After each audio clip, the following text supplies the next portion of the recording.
Welcome back to 504 Road Trips. Today we're going to try something a little bit different and do a nighttime drive. We're filming on our externally mounted GoPro in 4K with a high ISO, so the video may be a little grainy. We're driving Canal Street from Claiborne Avenue to the river and back in real time. This is the real Canal Street on a Saturday night. Ahead on the right is the historic Young Hotel, which very recently reopened for the first time under that name since 1971. The Young family originally built and opened it in 1907. Their name was pronounced Young, spelled J-U-N-G, but the current recording at the switchboard pronounces it Jung. This is what could be considered the New Orleans theater district, although historically there have been theaters scattered all over the city. On the right is the Joy Theater and the Sanger is on the left. Then a block ahead on the right is the former Lois State Theater. We're also within walking distance of the Mahalia Jackson Theater for the Performing Arts, the Municipal Auditorium, and the Orpheum.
Behind us, we hear an emergency vehicle approaching, but it thankfully turns left onto Rampart Street behind us.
Pedestrians stagger across Canal Street going to and from the French Quarter, just a block to our left, paying no mind to the pedestrian signals, which may or may not even work.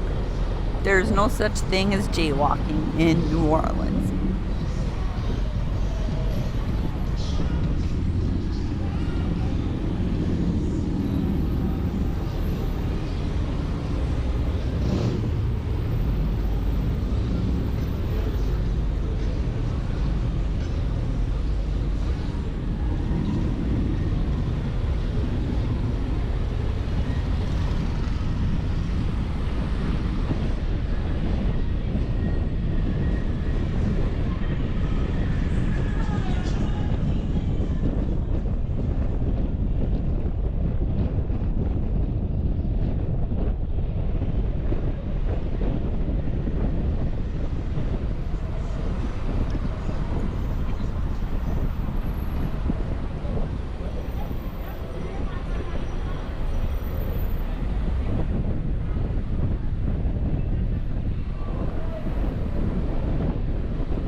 On the right is Harrah's Casino, the only land-based casino in the state.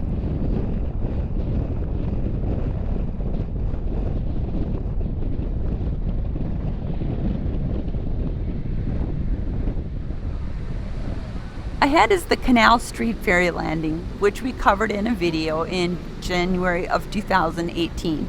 The city of New Orleans promised that it would be demolished by Mardi Gras to make way for a new terminal, but as of today, almost 2 weeks after Mardi Gras, it is still there and appears to be operational.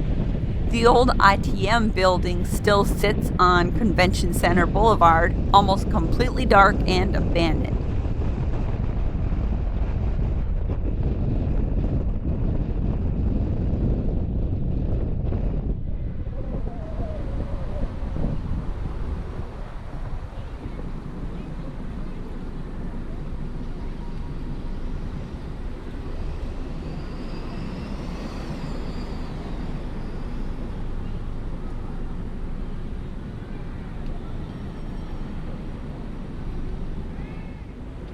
In order to head back up Canal, we'll need to make a left on Poydras and around the circle at the end with the Riverfront Hilton in front of us. We encounter some folks on bicycles who have obviously spent a lot of money lighting up their bikes for safety, but don't seem to understand the basic protocol of riding on public streets. In Louisiana, bicycles are held to the same laws that automobiles are held to, and that includes stopping for red lights, staying to the right to allow faster traffic to pass, and going the correct direction on one-way streets. All of these laws are violated in the minute that they're visible on this video. Now, these are just people out for a leisurely ride, and their behavior doesn't reflect upon the people who work in the city and commute via bicycle every day. The commuters tend to have a better understanding of the laws and how easily they can be injured or killed if they don't use common sense when riding. To be fair though, these seem to be very young people, and an adult could be heard yelling for them to keep to one lane.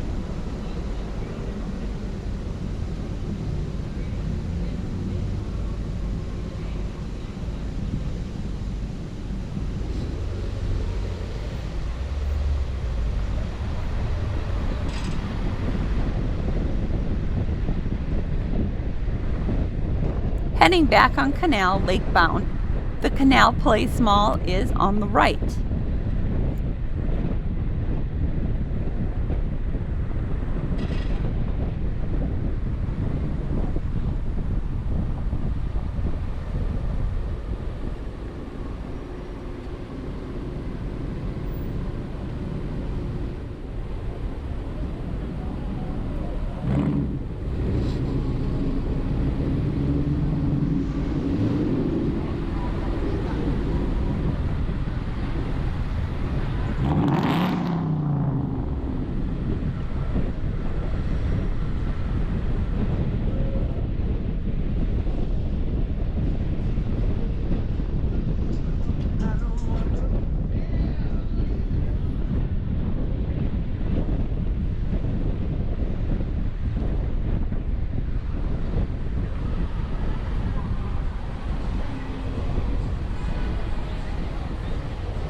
Throughout this video, electric streetcars can be seen running down the center of Canal. The Canal Street Line's streetcars have the red and yellow color scheme. On the block between Carondelet and St. Charles, the red and green St. Charles Avenue line runs for 1 block to make the trip back uptown. Here we see the New Orleans phenomenon that is the party bus. These converted school buses are rented out to people who want to cruise around town and through the French Quarter, perhaps to bar hop, but often people too young for that who just want to ride around, listen to loud music, and see the sights.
Before suburban shopping centers, Canal Street was the mall, anchored by department stores such as D.H. Holmes, Maison Blanche, Gaucho, Marks Isaacs, and S.S. Cresci, which evolved into Kmart, as well as specialty stores such as Gus Meyer, Rubenstein's, Philip Werlein's, and Labiche's. And then there were the dime stores like F.W. Woolworth and S.H. Kress.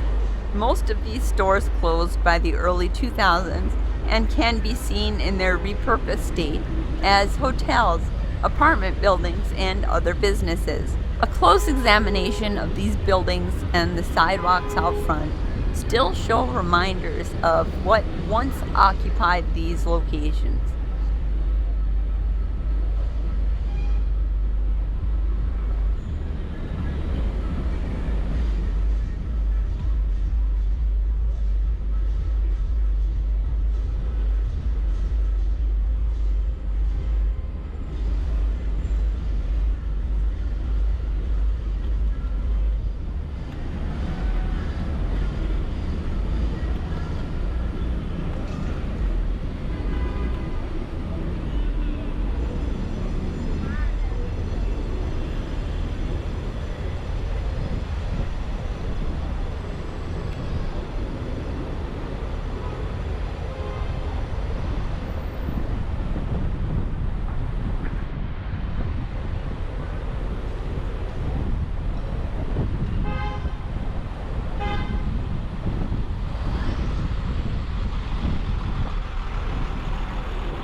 Another ambulance heads down Rampart Street toward the lower Ninth Ward, where we later learned from the news that a particularly violent incident had occurred right around the time that we filmed this video.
We conclude our video back at the intersection of Canal and Claiborne, right where we started. Thanks for watching as always. If you liked this video, please give us a thumbs up, post a comment, subscribe, and hit the bell icon if you'd like to be notified when new videos come out. Share and follow us on social media, and join us for our next 504 road trip.